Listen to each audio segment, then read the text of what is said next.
Alguna vez, en una entrevista con la periodista María Elvira Samper, Gabriel García Márquez aconsejó que en la carrera en la que andamos los periodistas debemos hacer un minuto de silencio para reflexionar sobre la enorme responsabilidad que tenemos en este oficio. Bienvenidos a este especial por una historia bien contada, donde intentaremos hacer eso, seguirle un poco el consejo al maestro Nobel de Literatura, que entre todo, pues ustedes lo saben, era un reportero. Vamos a reflexionar un poco sobre el oficio de contar historias. Hemos invitado a periodistas de distintas generaciones para esta charla que nos proponemos sea un poco lejos de los afanes de la sala de redacción y de las horas de cierre, y de los titulares del día y de las portadas del periódico. Diana Salinas es cofundadora del portal de periodismo de investigación Cuestión Pública, que en muy poco tiempo ha ganado muy importantes premios de periodismo y es un espacio muy reconocido por las audiencias por ser de eso, de periodismo de investigación. Diana ha pasado, por supuesto, por los medios de comunicación más importantes del país y la saludo hasta ahora. Diana, ¿cómo está? Bienvenida. Muy bien, gracias, Jairo, por la invitación. Gracias. Karina Prado Rivas es periodista de la Radio Nacional de Colombia. Ustedes también la ven cada noche en RTVC Noticias por Señal Colombia y es especialista en educación social, es locutora, es presentadora allí en medios locales, además de haber sido corresponsal de los principales medios de comunicación del país también allí en la región de Chocó. Karina, hola, bienvenida. Hola, un saludo muy especial para todos ustedes, muy contenta, muy complacida de estar aquí. Gracias, Karina, igualmente. Jorge Cardona es filósofo, es periodista, es algo así como el editor histórico judicial del Espectador, jefe de redacción allí en ese mismo diario, también editor general. Y bueno, es maestro del consultorio ético de la Fundación Gabo, integrante del Consejo Directivo de la Fundación para la Libertad de Prensa, profesor universitario. Y de verdad, Jorge, yo me podría quedar mucho tiempo aquí hablando de usted, pero mejor lo saludo a esta hora. ¿Cómo está, Jorge? Jairo, muchas gracias por la invitación. Un saludo a Diana, un saludo a los televidentes y a las y los colegas periodistas. Bueno, vamos a arrancar este conversatorio, esta conversación que les decía, la idea es que sea sin muchos afanes propios del periodismo, de las salas de redacción. Quiero iniciar, Diana y Jorge, con una pregunta que tal vez nos dé las primeras ideas. Este espacio se enfoca un poco en las historias bien contadas. Diana, ¿qué elemento se le ocurre a usted no puede faltar en una historia para que esté bien contada? Yo creo que hay algo que resumiría muchas cosas y yo le llamo a eso rigor. Cuando se va a un terreno determinado o se hace reportería determinada y se hace periodismo, así sea con documentos, cuando se tiene mucho rigor al hacer una historia, esto es rigor en la observación, tratar de no tener los prejuicios con los que uno podría llegar, aunque siempre hay prejuicios, pero tratar de abrir como un campo, un espectro para observar y ir registrando con mucha seriedad y responsabilidad la historia que ahí se va a contar. ¿Y por qué digo el rigor? Porque en general, cuando uno llega a escribir la historia o quiere hacer de eso que ha reporteado una historia, muchas veces no se tiene la oportunidad de volver a, aunque cada vez con el tiempo, las redes, todo, pues sí se puede volver, pero sin rigor es muy posible que la historia te quede como una anécdota o te quede incompleta o lo suficientemente flácida como para que no capture, que no informe, que no cuente. Entonces, yo insisto mucho en el rigor en general. Jorge, el rigor lo comparte la idea de pronto, ¿y qué más? De pronto eso que llamábamos en la universidad el olfato periodístico. ¿Cómo lo ve usted, Jorge? Pues, a ver, Jairo, yo pienso que de la pregunta se desprende la respuesta. Yo creo que los periodistas debemos escribir o producir para la historia, justamente, para que dentro de 20 o 30 o 50 o 100 años quienes se asomen a esas piezas periodísticas entiendan lo que estaba pasando en estos tiempos. Entonces, por eso para mí me parece que una historia bien contada tiene dos coordenadas muy claras, que es el tiempo y el espacio, pero ambas deben quedar con una ilustración suficiente, como se dice en el mundo jurídico. Los tiempos deben quedar bien, porque muchas veces uno lee textos donde se pierde el tiempo o no tiene uno por lo menos unas referencias de fechas que le ayudan al lector o al televidente, a la persona que trata de entender la historia. Y segundo, que las historias suceden en lugares específicos y en tiempos reales. Entonces muchas veces los tiempos se pierden, los espacios se pierden. Hay que ilustrar. Hay un maestro del espacio ilustrado que es Alfredo Molano Bravo, el escritor, donde él primero describía el lugar y ya después de que uno estaba metido en el lugar desarrollaba la historia. Entonces yo creería que una historia bien contada es una historia que tiene sus dos coordenadas muy claras y lo demás lo va creando la magia del lenguaje. Diana, y las dificultades de espacio, porque yo no recuerdo haber trabajado en ningún sitio donde los reporteros no nos quejemos del espacio, o las notas de televisión están muy cortas, o los informes de radio están muy breves, o el espacio en el periódico, que de eso nos hablaría el maestro Jorge, es también muy poco. Entonces la extensión frente a contar la historia bien contada, ¿cómo funciona un poco en su caso? Pues acá estamos hablando de un plano digital, en donde justamente esas barreras ya no existen, pero por eso mismo hay que tener mucho cuidado, porque también las historias también traen un espacio, ¿no? Entonces, quizá por no tener el límite o no estar pensando el periodismo de ahora en una estructura que quede y que sea justa, económica, bueno, todo lo que trae una buena historia, a veces se olvida y se van en unas historias inmensamente extensas en las que se olvida balancear ciertos elementos como el tiempo y el espacio, se olvida balancear descripciones. ¿Para qué esas descripciones? Los periodistas, yo suelo como tener mucho hincapié en que cada palabra que vas a poner, así sea en televisión, es una palabra que vale oro y que si la quitas, algo se tendría que descuadernar de esa historia.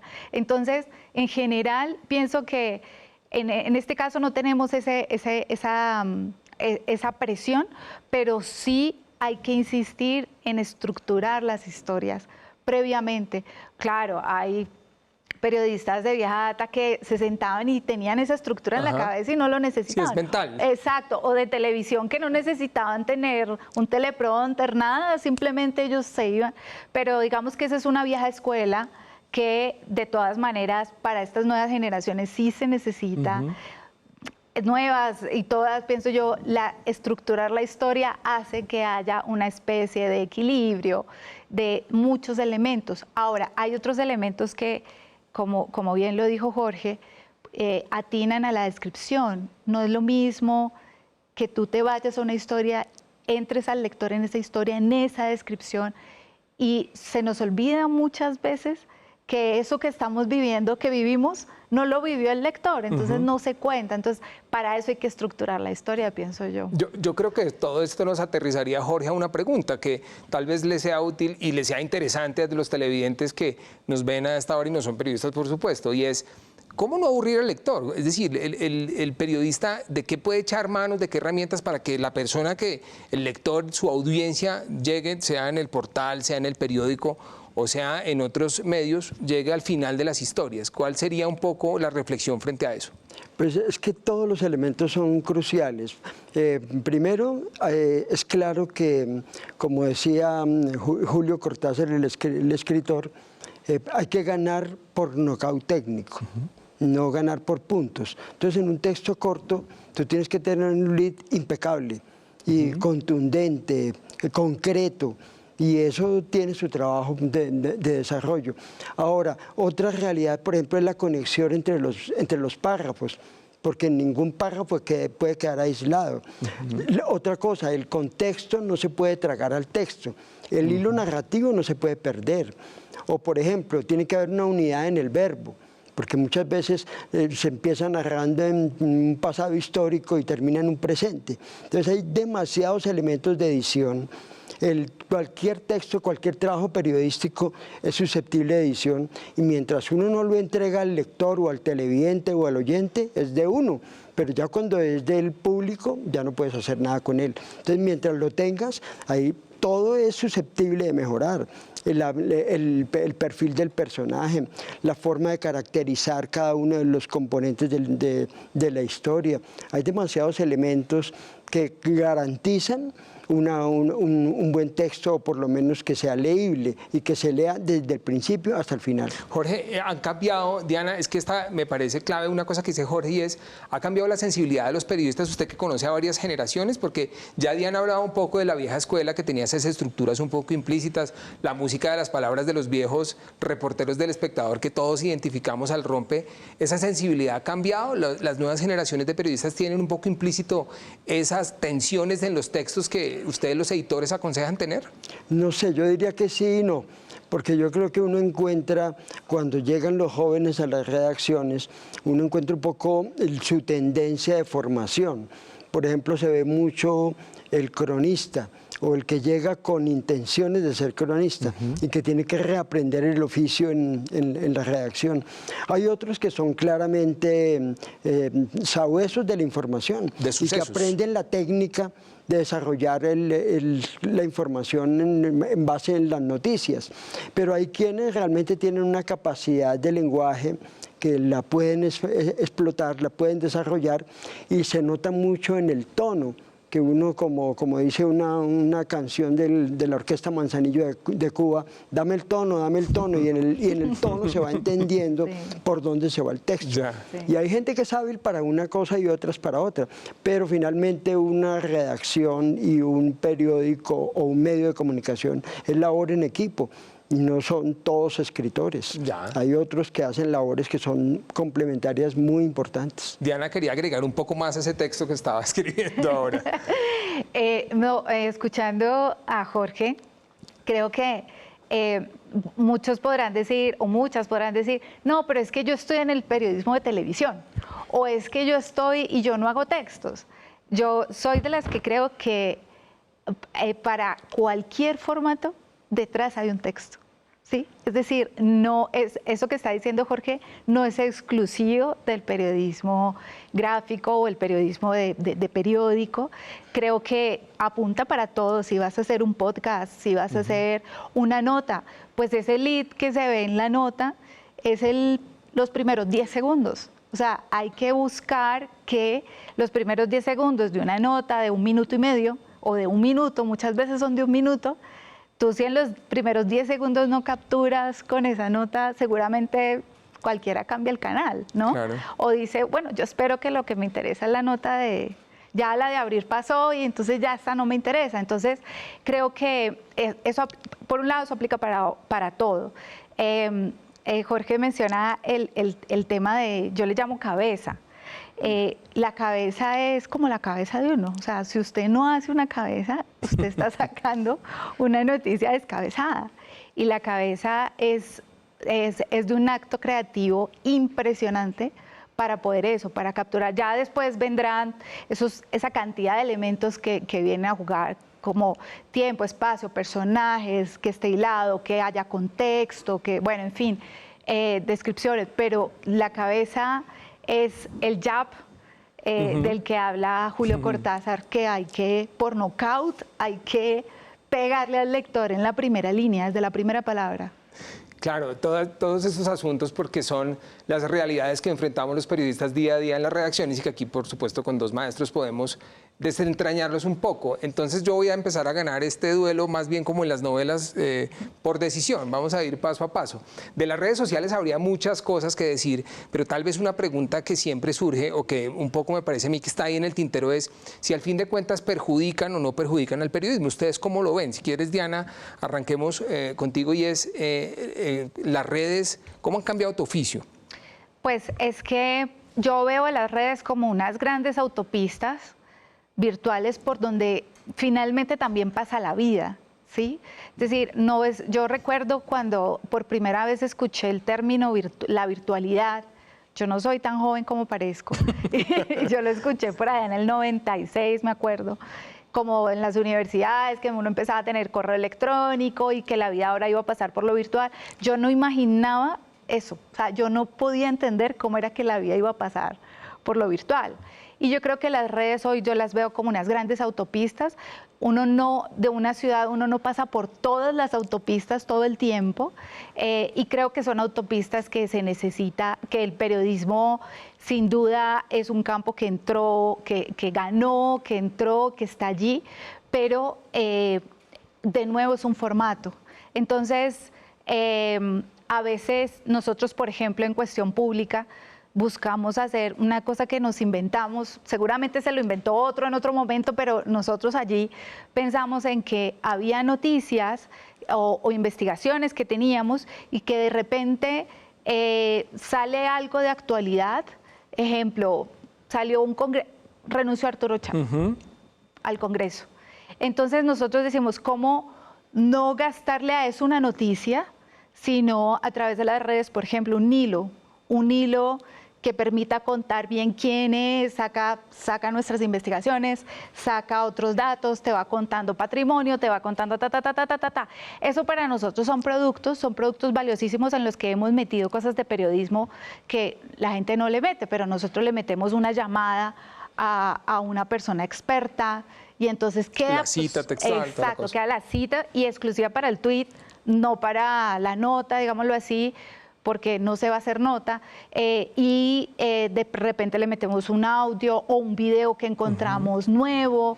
Entonces, ese producto queda así, queda en las redes, como quieras llamarlo, un Frankenstein de las redes, lo que sea. Una noticia de Twitter, sí, lo que sea.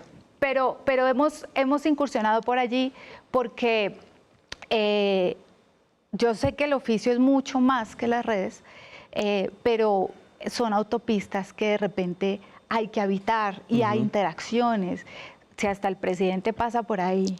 Entonces, pues, es como algo, en un principio fue como medio obligado, pero después se vuelve como una adrenalina en la que, de todas maneras, si no estás en Twitter o no estás en TikTok, yo, por ejemplo, me niego a tener TikTok, no quiero tener una red más, pero Cuestión Pública sí lo tiene, porque lo necesita. Claro. Entonces, creo que son realidades y autopistas por las que los medios tienen terreno conquistado y en la medida en que se pueda ser creativo, llegar a otros públicos, cultivar una comunidad, creo que sí. Jorge, ¿usted tiene redes sociales? No, para nada. Pero lo que opino sobre el tema es que de alguna manera la comunicación, los circuitos de la comunicación cambiaron. Cuando las personas se educaban en las facultades de comunicación social, siempre se le enseñaba que había un emisor y había un receptor. Y la comunicación funcionaba así. Y los periodistas eran intérpretes de la realidad que le llevaban la información al receptor. Pero resulta que hoy en día la comunicación no funciona así. La comunicación hay una emisión y se crea una conversación, que es distinto. Entonces, cualquier persona te puede reaccionar. Entonces, es inevitable que las redes no se hubieran desplegado, pero utilizo la primera palabra que tenía Diana, que era la del rigor. Se necesita, en el periodismo hay unas exigencias propias del oficio que determinan que el periodista debe dedicarse a hacer buen periodismo. Pero las redes existen y no se pueden negar y son importantes y son valiosas en muchas cosas. Cuando Jairo hacía la pregunta le decía, ¿cómo las utiliza? Pues claramente yo empecé haciendo periodismo con máquina de escribir, pero terminé haciendo periodismo en el dispositivo celular con redes también y mirando información. Entonces yo creo que esa es una parte de la tendencia del mundo actual, de la evolución de la tecnología, pero no es un enemigo, es libertad de expresión y hay que respetarla como libertad de expresión, pero a los periodistas les concierne mucho rigor porque su trabajo tiene otras exigencias adicionales a las emociones en línea. Bien, estamos en contacto, como les decíamos, con Karina Prado Rivas, es periodista de la Radio Nacional, corresponsal de RTVC Noticias, también allí en Chocó. Karina, estamos aquí hablando de buenas historias. Queríamos un poco devolvernos un poquitico en este timeline, en este carrete, como quieran utilizar el término periodístico, y oír de usted qué es una buena historia. Desde las regiones de Colombia, ¿cómo son las buenas historias que ustedes encuentran y nos cuentan? ¿Por qué pasa a tener una buena historia allí en el Chocó? Bueno, estaba escuchando aquí a Jorge y a Diana sobre el rigor, sobre el espacio, el tiempo, sobre la estructura, y son importantísimos, ¿cierto? Pero para nosotros algo mucho más importante y que le da mucha fuerza a las historias son los personajes, ¿no? Estos personajes cuentan unas historias maravillosas de vida, cuentan ciertas situaciones que realmente en muchas ocasiones pues son de una manera u otra no muy bien contadas por ciertas personas. Pero cuando ellos desde su propia voz empiezan a hablarlas, a decir qué es lo que está ocurriendo desde sus regiones, qué es lo que está pasando, empiezan a mostrarnos la realidad de las situaciones, creo que eso va mostrando un nuevo camino para contar una excelente historia. Y nos pasa mucho porque por la condición de ciertas regiones a las que no se puede llegar, hablo de regiones muy apartadas, en muchas oportunidades muchos periodistas pues caen en el error de suponer que en esos sitios está pasando algo y que pasa de X o Y forma y que se vive de X o Y manera. Pero no, cuando nosotros llegamos a hablar con esas fuentes, llegamos a hablar con esos personajes, ellos nos muestran la realidad y realmente es una situación totalmente diferente a la que nos están mostrando otros medios. Karina, porque siempre que un periodista del interior va a una región como el Chocó o otras regiones apartadas del país, se queda deslumbrado, se deslumbra con todo, y ustedes que están allá pues viven en esa cotidianidad, pero ¿cómo hacer para eliminar esa barrera? Que ustedes estando allá y en esa cotidianidad, si se quiere otro lugar común, mágica, ¿cómo hacen ustedes para no perder de vista las buenas historias? ¿Cuál es tal vez si existe la técnica que utilizan o cómo funciona el día a día de ustedes allá para eso, para estar en contacto con las historias? Bueno, nosotros diariamente estamos en contacto con las comunidades. Diariamente estamos llamándolos. Ese es un seguimiento que hacemos casi que diariamente. Pues les comentaba ciertas limitaciones, por ejemplo, no sé, lo distante de ciertas regiones. También la parte de las comunicaciones es muy compleja. Poder llamar a una persona que es lo más apartado, digamos, de una zona como en el Alto Guaupó, es complejo para nosotros, pero siempre tratamos de buscarlos, siempre tratamos de alguna u otra forma llegar hasta donde ellos, llegar para preguntarles cómo están viviendo, qué les está pasando. Y es que diariamente hacer este ejercicio hace que nos enamoremos cada vez más de las historias que hay de nuestro territorio, todas esas historias de la cultura, todas las historias bonitas de las danzas, de las artes, el teatro, todas esas cositas que muchas personas piensan que acá no se dan, pues la tratamos de nosotros contar a través de todas estas emisiones, día a día, este ejercicio periodístico. Claro, y también los asuntos de orden público, las cosas no tan positivas. Diana, Jorge, ¿ustedes cómo perciben que se cuenta un poco cómo es la agenda de los periodistas respecto a Bogotá y la región? ¿Qué tan bogotanizados somos los periodistas pues de Bogotá, que somos mayoría, que estamos en la mayoría de medios nacionales y por supuesto pues somos la voz más sonante por ese detalle? Diana. Pues yo creo que sufrimos como de bogocentrismo. Me incluyo, aunque yo he cambiado esa visión en los últimos años, a raíz del paro, de la pandemia misma. Yo tengo absoluto respeto por... me encantaría que el periodismo colombiano se contara con la visión, interpretación, con el rigor, la reportería, todo del periodista que vive allá, porque es verdad, no solo sucede el bogocentrismo, sino que tenemos un defecto horrible y que creemos es que solo aquí en Bogotá se hace buen periodismo y entonces tenemos que ir de aquí de Bogotá a Cartagena a hacer el periodismo en Cartagena, o que nadie más lo puede contar bien, entonces mande a no sé quiéncito para que vaya y lo haga allá. Y creo que eso es un error también de mucha falta de reconocimiento de que yo le digo oficio, mi esposo me regaña, me dice que esto es mucho más que un oficio, pero a mí me sigue pareciendo un oficio y creo que sería ideal que transitáramos a la idea de un periodismo con las cosas que le parecen bien al periodismo de región, porque es que esa es la otra. Entonces, no, yo quiero mandar, no sé, un corresponsal que está allá, pero yo quiero que me cubra, por ejemplo, un problema de orden público, solo lo de orden público, como si esa región solo valiera por sus problemas que tiene. Y resulta que no, el periodismo es mucho más que eso. Y también se mueven escalas de poder.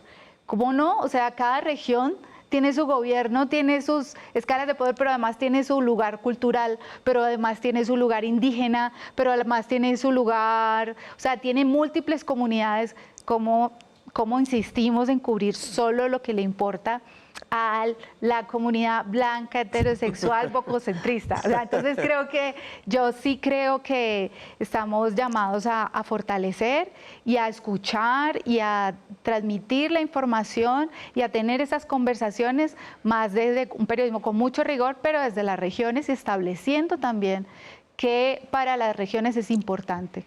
Jorge, las regiones y Bogotá. Poco tengo que agregar a lo que dice Diana, es completamente cierto. Primero, claramente se hace un periodismo muy pensado desde Bogotá y para una audiencia bogotana. En el previo estábamos hablando de eso, de que muchas veces en las regiones se imponen unas temáticas que vienen desde la capital, que no le dicen nada a las regiones. Eso ha venido mejorando en mucho tiempo, pero es muy preocupante. En el último informe de la Fundación para la Libertad de Prensa hablaba de que hay casi 600 poblaciones que no tienen ninguna forma de comunicación, es decir, que no tienen ni siquiera un portal.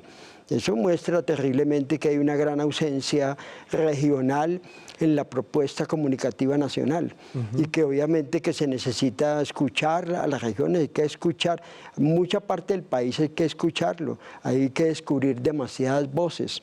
Ahí el periodismo necesita conquistar a las regiones que han venido siendo muy desplazadas por la agenda, sobre todo política bogotana. De acuerdo.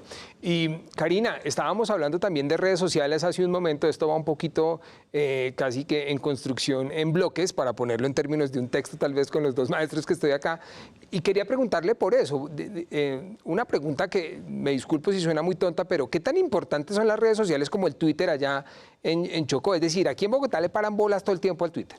Tenemos que tener cuidado que el Twitter no nos haga las continuidades de los noticieros, ni las primeras páginas de los periódicos, ni el home de los portales. Allá, ¿cómo se vive esa realidad que por supuesto está presente y ustedes también seguramente la utilizan como una herramienta, y qué en últimas les aporta al oficio de contar historias? Bueno, realmente hay que ser sinceros y que en algunos casos, solo en algunos casos, es el punto de partida para una buena historia. Resulta que en muchas oportunidades, como lo he venido diciendo e insisto, en varios sitios, en varias regiones, realmente pues, no tienen esa posibilidad de pronto de llamar a un medio de comunicación y decir, oye, acá está pasando esto, oye, en mi región en estos momentos estamos viviendo tal situación. Entonces, esas redes sociales, por ejemplo, acá el Facebook es importantísimo, ha servido mucho para hacer denuncias, para dar a conocer esos problemas en cuanto a lo social que los aqueja. Entonces, ese es un punto de partida para los periodistas, para poder llegar hasta estas fuentes y saber qué es lo que está ocurriendo en cada una de estas comunidades. Y ya Jorge nos da unas pistas frente al rol del periodista en las redes sociales. Jorge, pero tal vez existe una preocupación en algunos sectores del periodismo, y es si en este momento la gente le cree más a las redes que a los medios. ¿Usted qué piensa? Pues mire, en tiempos de pandemia sucedió al principio que la gente se volcó a los medios tradicionales porque de alguna manera buscaba información confiable para poder tomar decisiones. Yo creo que eso hoy en día está mixto, porque hay quienes le dan mucho valor a las redes y las tienen realmente, pero el periodismo, yo quiero insistir en la palabra de Diana, en el rigor del periodismo. El periodismo tiene unos cánones que son fundamentales para trabajar: la escritura, el contexto, el perfil de los personajes, la elaboración de los espacios ilustrados.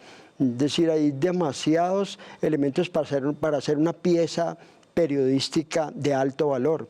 Entonces se necesita tener la información que producen las redes, y me parece muy interesante lo que dice mi colega, que sea un detonante de la información, pero el periodismo requiere mucho oficio, mucho trabajo y mucho profesionalismo y mucha edición. De acuerdo. Diana, el tema de las redes y esto de la credibilidad de los periodistas, eso ha sido un diagnóstico que ha hecho la Fundación Gao y otras entidades serias que se dedican a estudiar el tema, y es esa realidad. La gente le cree más a veces a las redes que a los medios. ¿Usted cómo ha leído eso? Pues eso ha sido cuando no habían redes, habían panfletos que dejaban debajo de la puerta, y estaba la radio también, y estaba otras cosas, y creo que la gente siempre ha querido creer lo que quiere creer, ¿no? Más allá de las redes y los medios de comunicación. Entonces, creo que las redes yo lo dije, es una autopista, pero si lo vamos a poner en esos términos, pues es un mar de información en el que hay que pescar con mucho cuidado, ¿no? Hay que saber que hay medios y personas, instituciones encargados de producir fake news. Entonces, yo creo que todos los usuarios de redes hemos caído en algún momento en una fake news de decir, porque estamos ante un temor, entonces sale algo en la red y entonces le confirma a uno ese temor y se va y se cree esa vaina. En pandemia fue muy complicado eso, pero creo que es como todo. Es decir, para poder ser un sujeto que pueda opinar y estar bien informado, hay que acudir a medios confiables, incluyendo en las redes. En las redes. ¿Sí? Muy bien, esto vamos un poco en saltos sobre varios temas relacionados con el periodismo, y han quedado varios hilos de esta conversación que voy a tratar de ir amarrando un poco para que los televidentes también vayan cerrando esas historias. Y hablábamos hace un momento del tema de las noticias que podrían llegar a ser judiciales, de orden público, relacionada con las historias de las regiones, que lo decía Diana. Y eso me ponía a pensar un poco con una cosa que también siempre nos endilgan a los periodistas, y es que a veces lo positivo no vende. Entonces, que es que nosotros siempre hacemos, siempre los noticieros van con los temas judiciales, siempre el orden público y tal. Y pues, por supuesto que aunque hay un canon y un manual de procedimiento frente a los hechos y su irrelevancia y demás, que no es el que vamos a explicar, sí quería una reflexión frente a eso, a las noticias positivas. Quiero arrancar con Diana para seguir aquí saltándonos la palabra sobre eso. Diana, las noticias positivas, la gente a veces nos endilga a los periodistas que lo positivo no nos gusta ni nos vende. ¿Usted qué les dice a ellos? Pues que yo también soy suelo ser bastante, mirar de reojo las noticias positivas, pero no porque, a ver, la etiqueta de noticia positiva es como una etiqueta que nace de la institucionalidad que quiere venderse bien. Ajá. Entonces, si los periodistas estamos para fisgonear al poder, fisgonear incluso a las instituciones, pues ese llamado periodismo positivo a mí me suena raro, porque, digamos, para noticias positivas no estamos. El periodismo es muy caro como para gastarnos el tiempo en noticias positivas. Lo que no quiere decir que no entre en agenda otro tipo de sucesos que no sean solo, ahora cambiemos la etiqueta, el periodismo malo. O sea, las cosas malas que suceden, no, eso no solamente es noticia. Yo sí creo que hay una gama de realidades que el periodismo no llega y que tiene que llegar para informar, para contar, para hacer de eso un documental, para incluso preservar costumbres, para poner debates. Por ejemplo, vuelvo al paro nacional, lo que pasó en Cali con los indígenas, digamos, de eso había que hacer un gran debate, de qué está pasando con la presencia de los indígenas en las ciudades, dónde están nuestros puntos de discriminación como sociedad, a qué nos vemos enfrentados.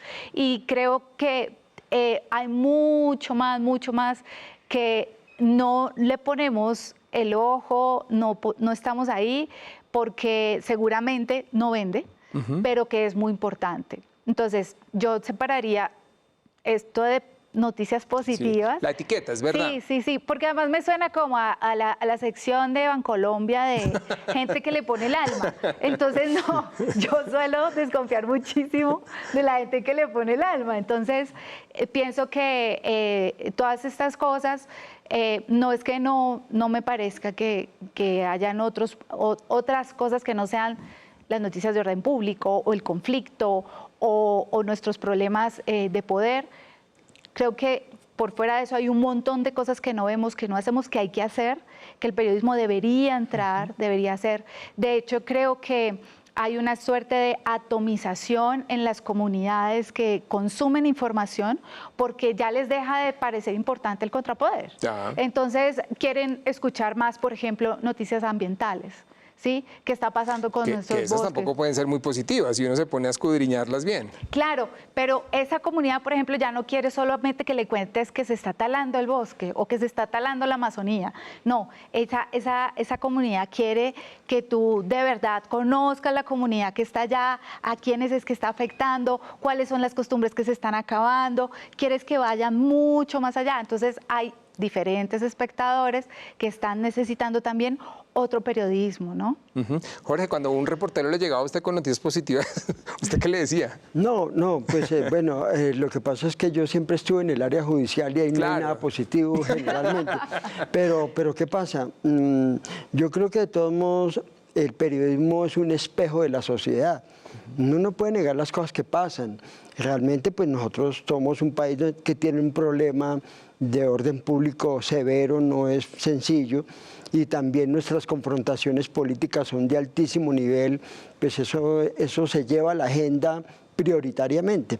Pero yo digo, ¿qué más positivo y más extraordinario que el arte, por ejemplo? El arte es de por sí mismo positivo. Yo creo que la palabra, cuando se dice palabras positivas, es un estereotipo un poco medio aburridor. Pero las noticias de nuestros escritores, de nuestros músicos, de nuestros creadores de artes plásticas, son noticias positivas maravillosas. Ahora, por ejemplo, la agenda actual está imponiendo noticias de medio ambiente que pueden ser tan negativas como pueden ser también de mucha construcción positiva.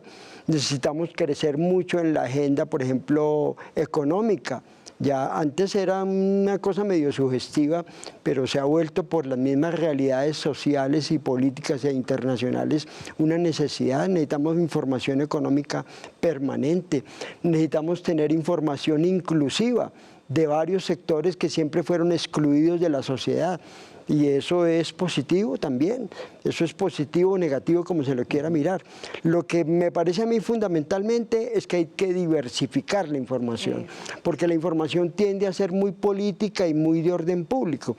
Y la creatividad consiste en encontrar otros puntos de vista y otros escenarios que son muy importantes para la sociedad colombiana. De acuerdo, Jorge. Y Karina, por supuesto, usted también estaba en este debate de las noticias positivas. Ya nos decía en su respuesta todo lo que le gustaba encontrar allí en su región. Primero, pues le pregunto con franqueza, ¿sí le han comprado noticias positivas por este lado o con quién hablamos? ¿Y qué piensa de todo esto? No, de las sí, noticias? la verdad sí hemos tenido la oportunidad de mostrarle al mundo cosas positivas de nuestro territorio chocuano. Y es que creo que hay un reto enorme de estas historias por contar a todo el universo, porque resulta que estamos necesitados de esas noticias que de verdad nos conviertan a nosotros también en agentes de cambio, que no lleven tanto rencor, que no lleven cargados de odio, sino cargadas de amor, cargadas de todo lo bonito que sale desde el territorio. Ya lo decía Jorge, desde el arte, desde la cultura, desde, no sé, la biodiversidad, que es lo bonito que tienen nuestros ríos, nuestras selvas. Todo eso maravilloso también es importante mostrarlo para que no nos pinten desde otro lado como no debe ser, ¿cierto? Cuando, por ejemplo, aquí viene mucha gente del Chocó y dice, wow, el Chocó es diferente a lo que me han mostrado. Entonces ya usted está mirando una realidad y una necesidad de mostrar otro tipo de informaciones, ¿no? Entonces, ya cuando, por ejemplo, las personas desde el Chocó que deciden ingresar a la academia, todas dicen, no, yo quiero mostrar lo bonito de mi tierra, ¿no? Suena un poquito romántico, pero mostrar el lindo cielo de un territorio también es importante. Claro, y eso hace parte también del periodismo. Hemos pasado por varios asuntos de esta profesión y por supuesto también vamos a abrir un espacio con una cosa que suele pasar a veces en estos espacios de conversación y es el mensaje a las nuevas generaciones. Aquí, digamos, recuerdo incluso los debates de si estudiar o no estudiar periodismo y tal, pero tal vez los que quieren convertirse en buenos contadores de historias, para amarrarlo con nuestro hilo conductor, ¿qué les podríamos decir, Diana? Pues yo sí creo que necesariamente hay que estudiar, porque supongamos que no se estudie la carrera de comunicación o la carrera de periodismo, pero leer es muy importante, es supremamente importante. Incluso leer, digamos, le abre los horizontes a cualquiera cuando se vaya a enfrentar a diversas realidades, porque en últimas estamos hablando de información, pero información de una sociedad y de seres humanos, en donde las cosas, digámoslo así, endémicas, nos pasan a todos, ¿sí? Claro, tenemos un país con unas singularidades, con unos territorios específicos, con unas maneras de relacionarse que nos hacen únicos, pero también somos seres humanos que somos seres humanos que estamos mucho más cerca de vivir cosas cercanas en la región, con otros países. De hecho, nuestros miedos, por ejemplo, un miedo a que nos vamos a convertir en Venezuela. Que entonces, sí, ese tipo de cosas pienso que para ser buenos contadores de historia o para querer incursionar en este oficio en donde se cuentan historias desde la información, desde lo que nos sucede en las sociedades y en las culturas, creo que para mí es importante leer, es importante estudiar y el rigor no se gana con otra cosa que es con la experiencia, con el ensayo y error. Nadie se ha aprendido, ni aunque estudias periodismo, cuando vas a hacer tu primera experiencia hay que ver la cantidad de errores en las que se incurren, pero de eso depende de seguir estudiando, de seguir el ABC. El ABC en periodismo es parte, contraparte, escucha, una sola voz no te dice la verdad, Equilibrio. se construye con muchas voces, qué pasó allí, el equilibrio, y de como fisgonear cada detalle, y eso es algo que también se hace con el tiempo, ¿no? Con la experiencia. Pienso yo que esos elementos. Jorge, y usted que es profesor universitario y muchas generaciones se han formado de su mano y también en las redacciones, ¿cuál es ese mensaje? Pues yo siempre repito una frase que ya es común, que hay que leer kilómetros para escribir milímetros, porque es lo que dice Diana, es decir, la lectura es la base de absolutamente todo. Ahora, yo creo que hay que conocer la historia de Colombia. La historia de Colombia es profunda, interesantísima, tiene muchos matices, muchas variables, aquí nos ha pasado de todo. Hay que estudiar geografía, hay que entender nuestra geografía natural. Nosotros somos un país riquísimo en materia geográfica, pero hay que documentarla y aprenderla a valorar en toda su dimensión. Hay que aprender herramientas internacionales. Nosotros no somos la ínsula barataria perdida en el mundo, sino que somos un conglomerado humano, donde hay una cantidad de circunstancias externas que nos inciden tremendamente. Entonces hay que aprender la historia de los Estados Unidos, hay que aprender la historia de Europa. Es decir, yo creo que la base fundamental para comunicar es la formación que se tenga para poder de alguna manera entregar una información confiable a un ciudadano. Las generaciones de hoy tienen las redes, tienen todas las disposiciones, tienen en Internet, en el doctor Google, pueden estudiar lo que quieran, absolutamente, la información que quieran. Hoy la información autodidacta es mucho más de la que uno podía tener. En la época de uno, si uno quería enterar algo, tenía que tener una enciclopedia en la casa. O a la sala general de la Luis Ángel. O ir a la biblioteca. Hoy en día todo lo tienes al alcance de la mano, pero hay que incentivar la lectura, el conocimiento, la formación. Eso es lo que hace verdaderamente el periodismo. Muy bien, y Karina Segurante también tiene algunas reflexiones interesantes frente a las nuevas generaciones. ¿Cuál es el mensaje, Karina? Responsabilidad. Definitivamente Yo creo que ese es un valor que no se puede dejar atrás para ejercer un buen periodismo. Yo siento que hay mucho por contar, pero hay que hacerlo con mucha responsabilidad, con cero pereza y con mucho amor y convicción por lo que estamos haciendo y contando.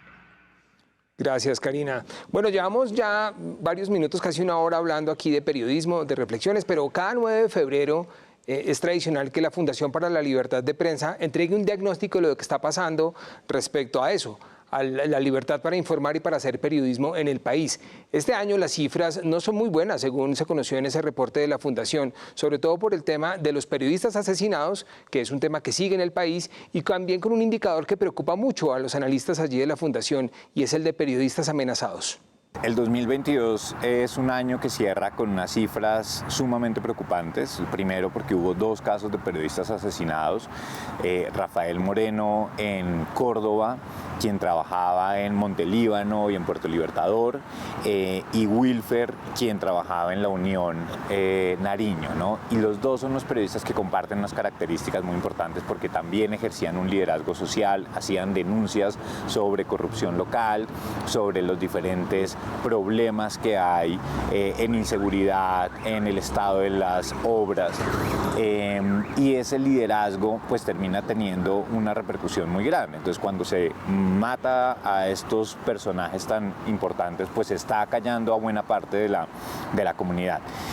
La otra cifra que es muy preocupante es que hubo 217 periodistas amenazados. Muchos de esos terminaron siendo periodistas que tuvieron que salir de sus lugares, de sus hogares, de sus casas, e instalarse en otras ciudades. Terminar con sus programas o sus medios de comunicación, y esa cifra de 217 es la más alta que hemos documentado en los últimos 15 años, desde que la FLIP tiene estos protocolos. Era el reporte que entregaba la Fundación para la Libertad de Prensa en un diálogo aquí en el sistema de medios públicos. Quisiera con mis invitados analizar un poco este tema de las amenazas contra los periodistas, porque seguramente tenemos muchas experiencias para contar, pero ¿cuál es un poco el sentir de ustedes desde sus distintas tribunas? ¿Cómo ven esto, que es quizá el momento más delicado, más neurálgico en un país como Colombia, donde todavía, como lo veíamos que decía la FLIP, todavía se amenaza y se asesina lamentablemente a los periodistas? Diana. Ay, ese no sé cómo decirlo. Desde que empecé a ser periodista, eso fue ya hace unos 13 años, yo analizaba este punto porque yo tuve, mi primera experiencia fue en Argentina, en Buenos Aires, y yo empecé a investigar un tema de esclavitud infantil, y a mí me sorprendía cómo la gente no temía por la vida haciendo esa investigación. Y me parecía como estar en una tierra rarísima donde uno podía investigar lo que quisiera sin el temor a ser amenazado. Y llegar a Colombia y a ejercer, y bueno, y el periodismo que a mí me gusta hacer es un periodismo de investigación, de contrapoder, en donde nos gusta llegar como hasta el fondo y señalar responsables y demás de corrupción, de otras cosas. Y pues te cuento que eso es muy complicado, o sea, es muy complicado ejercer ese oficio, y de verdad que la censura se opera en un alto nivel, porque tú no puedes, por ejemplo, ser responsable de un equipo de trabajo que se meta en estas cuestiones y que sean jóvenes que terminen amenazados. Uno de alguna manera se siente también responsable por esas personas con las que está trabajando, y eso hace que en Colombia sea muy complicado llegar como al meollo de ciertas situaciones y señalar, digamos, con investigación, con rigurosidad, con pruebas, con todo, ciertos casos. Aquí investigar a la policía y al ejército es directamente una amenaza inmediata, casi inmediata. O sea, no sé en qué momento, y pues narco ni se diga, o sea, tanto así que en el país desde los 90 hasta ahora no se investiga el narcotráfico. El periodismo ya no se metió, pues porque mataron a media generación de periodistas en plena época de narcotráfico. Entonces, literalmente sí ejercen la censura, sí matan la posibilidad de informar, incluso en términos judiciales, las muertes del narcotráfico. Colombia ni siquiera se pregunta cuántas personas murieron, es que ni se investiga ni en materia fiscal. Entonces, realmente yo creo que eso es un gran cáncer que tenemos, la poca valoración de la vida de los periodistas, y en regiones ni se diga. Y ese es el primer problema en que se enfrentan los periodistas en región cuando quieren ejercer periodismo.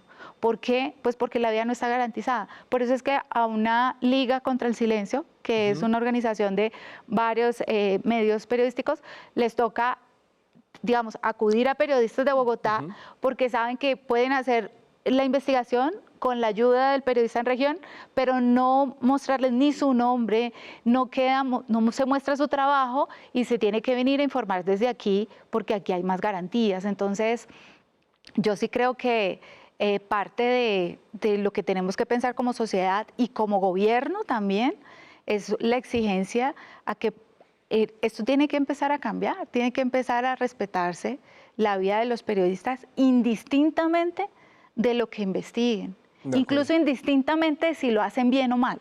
De acuerdo. Sí, pienso eso. Jorge, el diagnóstico suyo, que por supuesto, periodista judicial con toda la experiencia que nos pueda ayudar a entender este tema de la prensa amenazada.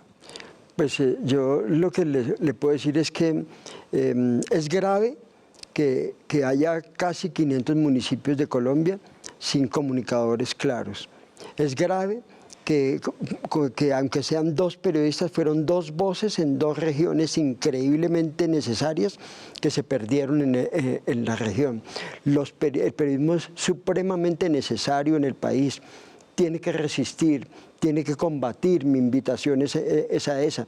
Y desafortunadamente todavía las condiciones en la mayoría de las regiones colombianas son muy difíciles, porque los periodistas sobreviven o de las pautas del Estado, o de la pauta de la política, o de la empresa dominante en la región.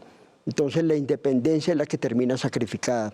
De pronto puede que ya no haya una censura y un censor abierto como lo hubo en los años 40 o los años 50, pero hay un fenómeno de autocensura muy severo y muy grave. Y la condición del periodismo, por eso hay organizaciones como la FLIP, como las mismas Felcoper, hay muchas otras organizaciones que son necesarias y fundamentales. La organización de los periodistas en las distintas regiones, porque necesitan las voces, son la sal de la tierra al periodismo y se necesita en todas las regiones de Colombia. Gracias, Jorge. Y Karina, una reflexión desde usted, desde las regiones, de su parte también nos parece muy interesante frente al tema de la seguridad del periodismo y lo difícil que es esto para ustedes allá. Bueno, voy a hablar desde una experiencia personal. Pues tengo que contarles, hace más o menos un año, duré cerca de 3 meses encerrada, confinada, por amenazas de un grupo ilegal X, ¿no? Las amenazas incluso pues me exigían altas sumas de dinero para que tenía yo que indemnizarlos a ellos porque estaba dañando su imagen. Eso para mí realmente fue difícil, porque yo decía, oye, yo no estoy cometiendo ningún tipo de delitos, yo lo que estoy haciendo es informando.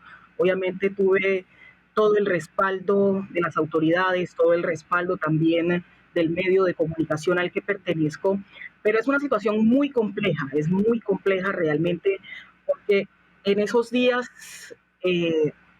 temía por mi vida y por la de mi familia. Siempre tú eres responsable de lo que dices, pero como que otras personas también tengan que, digámoslo entre comillas, pagar por lo que tú estás haciendo es muy complejo. Realmente, pues yo he seguido adelante con mi profesión porque es lo que amo hacer, ser voz de aquellos que no tienen esa posibilidad de llegar y decir, mira, me está ocurriendo esto. Quizás a veces me dice mi mamá, no eres superhéroe, por favor, reflexiona. Pero esto es lo que amamos hacer, ¿no? Y para eso estamos. Entonces, hemos continuado con el ejercicio, pero con miedo, con mucho miedo, porque sabemos que hay situaciones realmente duras. Es realmente el temor y es la experiencia que se vive en las regiones. De viva voz de una de las reporteras del sistema de medios públicos que ha querido, digamos, compartir esos momentos amargos que ocurren allí por cuenta de todas estas amenazas y de constreñimiento a la prensa, que es un lamentablemente pan diario en las regiones de Colombia. Señores, yo les propongo, para ir terminando este tema y pasar la página a temas menos tristes, que volvamos a hablar de historias, que por ahí fue por donde empezamos. En últimas, las recetas, hay que huirles a las recetas, y más en las estructuras de las historias, que ya nos explicaba Diana cómo hay que hacerlas muy bien, que yo sé que nuestros televidentes que les gusta el periodismo tomaron nota. Pero más allá de recetas, sí quisiera algunas claves, ¿no?, para hacer periodismo, para hacer buenas historias. Ya nos dieron al principio los elementos clave, que era el rigor, por supuesto, y el tiempo y el espacio que nos explicaba Jorge, pero tal vez otras claves que queramos dejar ahí sobre la mesa para el debate sobre contar historias. En medio de todo este panorama, a veces de adversidad, como lo que nos acaba de contar Karina, lamentablemente. Yo creo que sí, pues efectivamente no hay recetas. Sí hay unas pautas, hay unas estructuras, hay cosas que uno puede, digamos, señalar de manera inequívoca. No obstante, yo señalaría lecturas que son súper importantes. Recomiéndeles un libro a los periodistas y a los televidentes que nos ven, Diana. Yo creo que el libro de libros que sirve para literatura y que sirve para periodismo es Crónica de una muerte anunciada. Es un libro que tiene el mejor comienzo del mundo, una cabeza increíble. Yo pongo a veces, cuando tengo estudiantes, a que cuenten cuántas fuentes están nombradas. Y la cantidad es enorme para hacer esa crónica. Se reconstruye cada vivencia de cada uno de los personajes. Entonces, si lo vivió la de la tienda, entonces cómo lo vivió el esposo que estaba allí, cuando llegaron los hermanos Vicario, bueno, en fin, todas estas, digamos, los puntos de vista, la idea de una descripción, tiene muchos elementos, más allá de que la historia sea real, o sea, digamos, sea o no del plano de lo real o del plano de la ficción, tiene todos los elementos que uno como periodista debería, en lo ideal, tratar de llegar, ¿no? Otro es Kapuscinski, me parece que es un periodista que recorrió parte del mundo haciendo historias en contextos difíciles, y creo que es muy importante. Otra de las que recomiendo es Leila Guerriero. Es una cronista también, hace perfiles, y creo que hace perfiles incluso de gente positiva. De lo que podríamos decir, gente que, no sé, alguien que imita a Freddie Mercury, ¿no? Entonces son como visiones que alimentan, digamos, la mirada también de los periodistas. Hay muchísimos más, pero creo que esos tres autores para mí son importantísimos. Y leer diarios que, como decían mis profesores, que a veces molestaban a los periodistas de su país y decían, no, es que a veces se acuerdan de hacer buen periodismo, ¿no?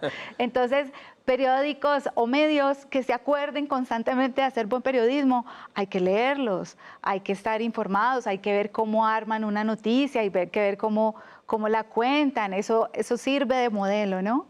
También. García Márquez decía, Jorge, que era encontrarle el andamio a los textos y a las novelas. Usted ya nos habló de Cortázar, Diana ya nos tiró en la mesa un par de autores, y esta historia, Jorge, tiene una estructura circular. Estamos terminando por donde empezamos, y es eso de contar buenas historias. ¿Usted qué más nos dice y qué lecturas nos recomienda? Lo que pasa es que mi pueblo de tierra es la historia, y la historia de Colombia. Entonces yo digo que todo colombiano en algún momento de su vida debe leer la historia de la Revolución de Colombia de José Manuel Restrepo, debe leer las crónicas de Cordovés Moure, que es una maravilla, las obras de Indalecio Líbano Aguirre, que le ayudan a uno a entender toda esa particularidad, y por supuesto a Gabriel García Márquez con esas obras maravillosas, sobre todo esa del general en su laberinto, que es para mí la favorita. Obviamente yo no quería perder la oportunidad para invitar a los colegas a que hay que volver a rebuscar en el informe de la Comisión de la Verdad. Yo creo que ahí hay cosas muy importantes para entender el país. Ahí hay conclusiones, hallazgos, circunstancias que se dieron, patrones de conducta que ameritan revisarse, porque de ahí pueden surgir muy buenas historias y muy buenos libros. Y no dejar mirar las cosas que pasan, como por ejemplo, la semana pasada se dio la sentencia más importante en la historia del sistema interamericano de derechos humanos, que es la sentencia que condena al Estado colombiano por el exterminio de la Unión Patriótica. Hay mucha tela por cortar, Jairo. Ahí están los tips para los periodistas. Karina, usted también tiene aportes desde allá, desde Quibdó, para ser buenos contadores de historias. ¿Qué más nos cuenta? ¿Qué más nos puede decir a los televidentes que nos ven hasta ahora? Bueno, además de los personajes, estar siempre atentos de cada situación que ocurra. Yo creo que hasta de la más pequeña situación se puede hacer grandes historias. Y recomendado también para la lectura, todo lo que tiene que ver con Germán Castro Caicedo es bastante importante tomar como apuntes de este modelo que tenía este grande periodista. Ahí está otra gran recomendación. Aquí nos quedamos con bibliografía, con buenos consejos. Yo sé que ha sido un programa no solo para periodistas, como también decía un eslogan, sino también para que la gente que nos ve hasta ahora en Canal Institucional entienda un poco cuál es el trabajo que hacemos a propósito del Día del Periodista 9 de febrero, donde hay muchísima tela por cortar. Yo insisto en los lugares comunes, como pueden verlo, donde hay muchísimo tema, donde nos podríamos meter por muchísimos caminos. Hemos elegido apenas algunos de ellos, tal vez en pinceladas, pero aquí están las reflexiones de grandes colegas, de buenos contadores de historias que nos tuvieron de verdad un rato muy productivo en este espacio. Les quiero dar las gracias, Diana, gracias por estar en este espacio. Muchas gracias a ti por la invitación y a Jorge y a Karina por acompañarnos. Jorge, muchas gracias. Igual, Jairo, muy agradecido y un gusto volver a ver a Diana y estar en este espacio. Y hay que leerse ese informe que Jorge nos recomendó. Eso es un poco largo, pero es una gran lectura, sin duda. Yo quería decir que sí, que se me pasó, pero de los últimos documentos cruciales que todos deberíamos leer, los informes de la Comisión. De la Comisión. Ahí está el material para los periodistas. Karina, en Quibdó, gracias. Muchísimas gracias a todos ustedes. Yo muy agradecida, la verdad. Me voy con muchos aprendizajes de esta conversación. Jairo, Jorge y por supuesto Diana. Un abrazo caluroso. Usted no sabe todas las enseñanzas que nos dejó usted a nosotros, eso sí también no lo dude un momento.